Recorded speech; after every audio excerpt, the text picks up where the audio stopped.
मध्य प्रदेश अब स्वास्थ्य सेवाओं के क्षेत्र में बेहतर करने के लिए ऐप के जरिए एम्बुलेंस बुक करने का कॉन्सेप्ट लाया है। प्रदेश के मुखिया शिवराज सिंह चौहान ने इस योजना की शुरुआत की। उन्होंने उम्मीद जताई है कि स्वास्थ्य के क्षेत्र में ये योजना मील का पत्थर साबित होगी। उधर एमपी बोर्ड की 10वीं और 12वीं कक्षा के नतीजे आ गए हैं। 2 साल बाद हुई परीक्षाओं के चलते 5.25 लाख परीक्षार्थी इन परीक्षाओं में फेल हुए हैं। इसके अलावा नगर निगम देश में अपनी तरह की एक अनूठी पार्किंग नीति लाया है, जिसके तहत कई सारे क्षेत्रों में गाड़ी पार्क करने के लिए अब वाहन खरीदते समय एक मुश्त शुल्क जमा करना होगा। इसके अलावा बजरिया थाने क्षेत्र में एक महिला की लाइक ऐप पर युवक से हुई दोस्ती के बाद दुष्कर्म का मामला सामने आया है, तो मंत्री सारंग ने अपने क्षेत्र की 10वीं कक्षा के छात्र ऋषि का बेहतर रिजल्ट आने पर उसे आगे पढ़ाई में मदद का भरोसा दिया है।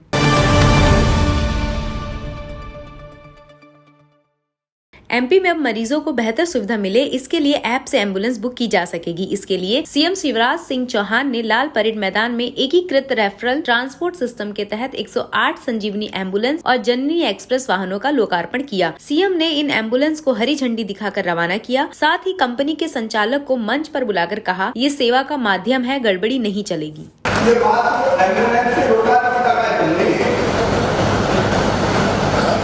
ये जनता की जिंदगी बीमार जो होती है, ऐसे बहनों और भाइयों की जिंदगी बचाने का महाअभियान है। मित्रों, हम जानते हैं अगर बीमारी होगी और समय पर इलाज मिल गया तो जान बचाई जा सकती है। कई बार गुजरात के क्षेत्रों में, शहरों में भी अस्पताल से दूर अगर कोई।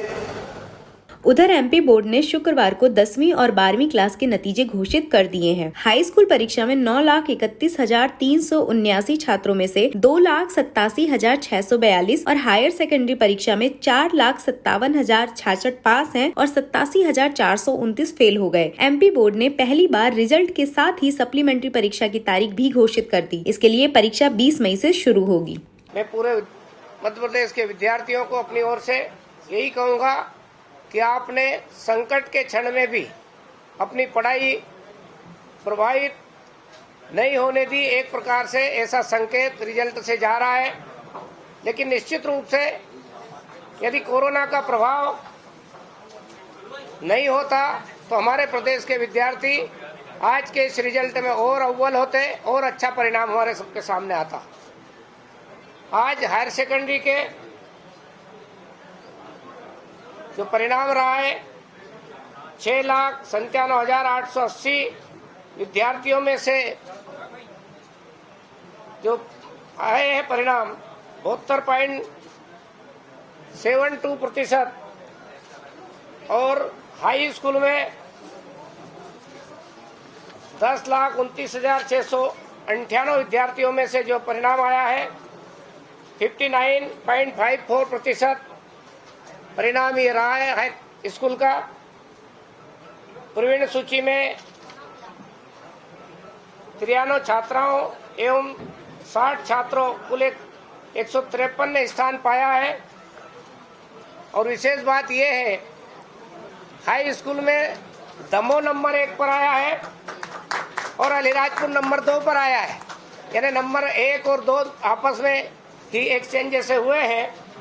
मैं दोनों जिले के शिक्षकों को भी बधाई देता हूँ, वहाँ के विद्यार्थियों को बधाई देता हूँ, अभिभावकों को बधाई देता हूँ। उधर बीजेपी ने 70 साल के गोविंद सिंह को नेता प्रतिपक्ष बनाए जाने पर तंज कसा है। बीजेपी प्रवक्ता राहुल कोठारी ने कहा है कि कांग्रेस में जिस तरह से 75 साल के कमलनाथ को हटाकर 70 साल के गोविंद सिंह को नेता प्रतिपक्ष बनाया है, वो पार्टी के अस्त होते सूरज का प्रतीक है। देखिए, कांग्रेस पार्टी के नेता कमलनाथ जी हाल में ही 2 दिन पहले विधानसभा को बकवास केंद्र बताने का काम कर रहे थे और अब जो है उनको कांग्रेस पार्टी ने अज्ञातवास पर भेजा है। निश्चित रूप से अपने आप में जो कमलनाथ जी के साथ हुआ उसका स्वागत भारतीय जनता पार्टी करती है, लेकिन जिस तरीके से नया फैसला कांग्रेस पार्टी ने किया है, भिंड के जिला अध्यक्ष जो है अपने आप में हेमंत कटारे का चुनाव हराने का जिन पर आरोप लगा रहे थे, जो व्यक्ति तहसीलदार को ए नौकर कहकर बुलाता हो, जो हमेशा अपने आप में बदतमीजी से किसी से बात करता हो और जो 4 साल पहले ही संन्यास की घोषणा कर चुका हो, ऐसे गोविंद सिंह को कांग्रेस पार्टी ने नेता प्रतिपक्ष बनाकर ये साबित कर दिया है कि पहले 75 वर्ष के आदमी को हटाया जाता है और 70 वर्ष के व्यक्ति को लाया जाता है। इसका मतलब कांग्रेस पार्टी जो है आसमान से गिरे और खजूर पर लटके वाली स्थिति में अब आ गई है।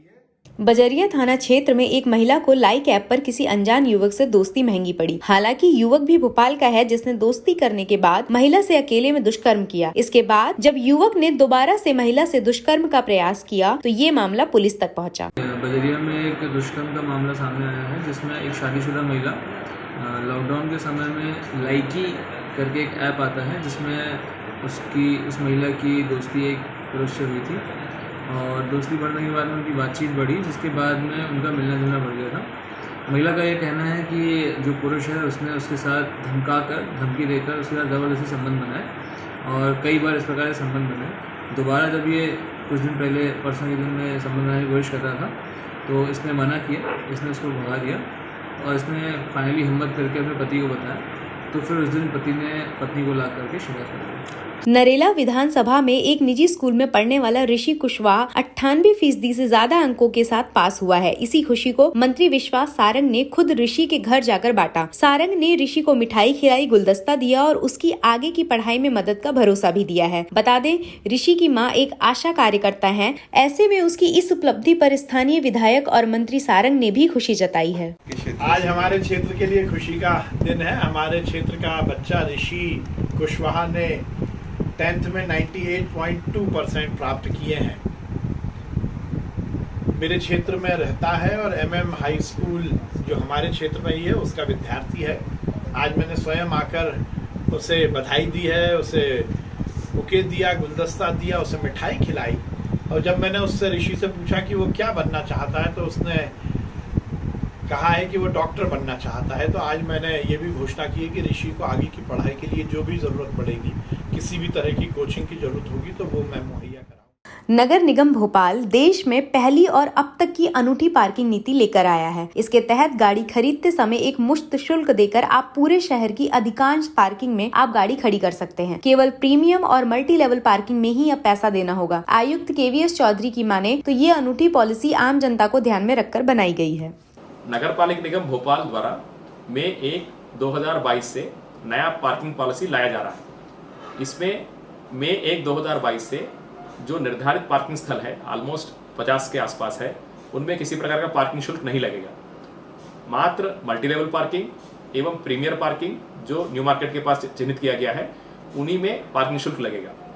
बाकी सभी स्थानों पे कोई पार्किंग शुल्क नहीं लगेगा। ये भी स्पष्ट है कि निगम डायरेक्टली जो नवीन गाड़ियां मई 1, 2022 से खरीदेंगे डीलर से राशि ले लेंगे। नया कस्टमर डीलर को राशि पेमेंट करेंगे जो लाइफ टाइम चार्जेस कहलाएंगे और वो लाइफ टाइम चार्जेस डीलर नगर निगम भोपाल को डायरेक्टली देंगे। इसमें एक और मेजर बदलाव है कि जो पुरानी गाड़ियां ऑलरेडी जो रोड पर है उनसे किसी प्रकार का इन स्थानों पर खड़ा करने के लिए कोई जो चार्ज नहीं लेगा।